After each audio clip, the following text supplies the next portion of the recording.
मेरे भाइयों बहनों, प्रभु यीशु हमें सिखाया मत्ती की सुसमाचार में यीशु की शब्द हम सुनता है वाक्य 12 में कि जो अपने आप को ऊपर उठाने की कोशिश करता है वो नीचा किया जाएगा, और जो अपने आप को नीचा करता है वो ऊपर उठाया जाएगा।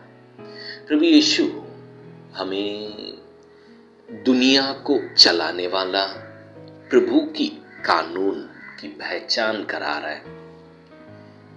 प्रभु की दुनिया चलाने वाला कानूनों में से एक है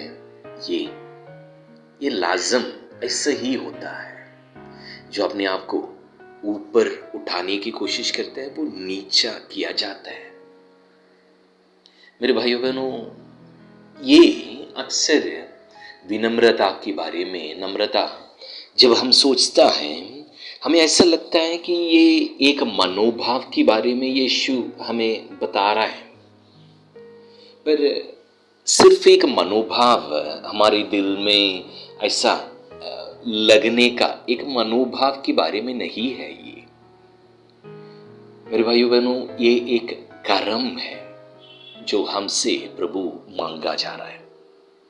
अपने आप के बारे में जब हम बात करते हैं, क्या हम तैयार हैं अपने आप को नीचा दिखाकर बात करने की, या हमारे कर्म में हमें चढ़ाकर, बड़ा चढ़ाकर जो हम दिखाता है उसकी बदले हम अपने आप को नीचा दिखाकर, अगर हम महंगा कपड़ा खरीद सकता है तब हम सस्ता वाला खरीद कर पहनकर, सस्ता वाला जूता पहनकर, ऐसे उस तरह, या हमारे बारे में नीचा बोलकर, हमारे कमियों के बारे में दूसरों के सामने बात कर कर अपने आप को नीचा दिखाकर हम क्या दूसरों के सामने प्रकट हो सकता है?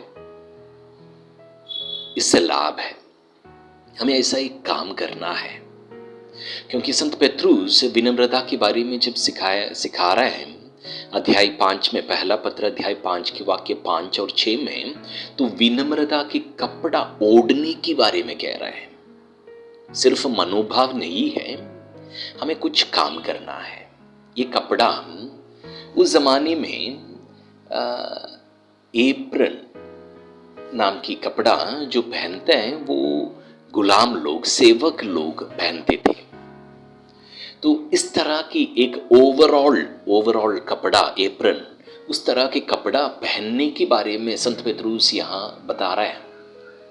सेवक बन जाओ, दूसरों के सामने गुलाम की तरह नजर आ जाए। मेरे भाइयों बहनों, हमें अपने आप को नम्र प्रकट होना है दूसरों के सामने। सिर्फ एक मनोभाव से ये विनम्रता पूरा नहीं होता। हमारी कमियों को दूसरों के सामने प्रकट करके, हमारी कमजोरी दूसरों के सामने प्रकट करके अपने आप को विनम्र बनाए।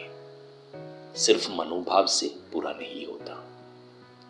और ऐसा अगर करने के लिए हम तैयार हैं, याकूब के पत्र में भी हमें सिखाया जाता है अध्याय 4 के वाक्य 10 में कि हम ऊपर उठाया जाएगा। ये प्रभु की वादा है। अपने आप को विनम्र बनाए और बाकी प्रभु की काम है। प्रभु की ये आशीष आप पर उतरे और हमेशा बनाए रहे। जय यीशु।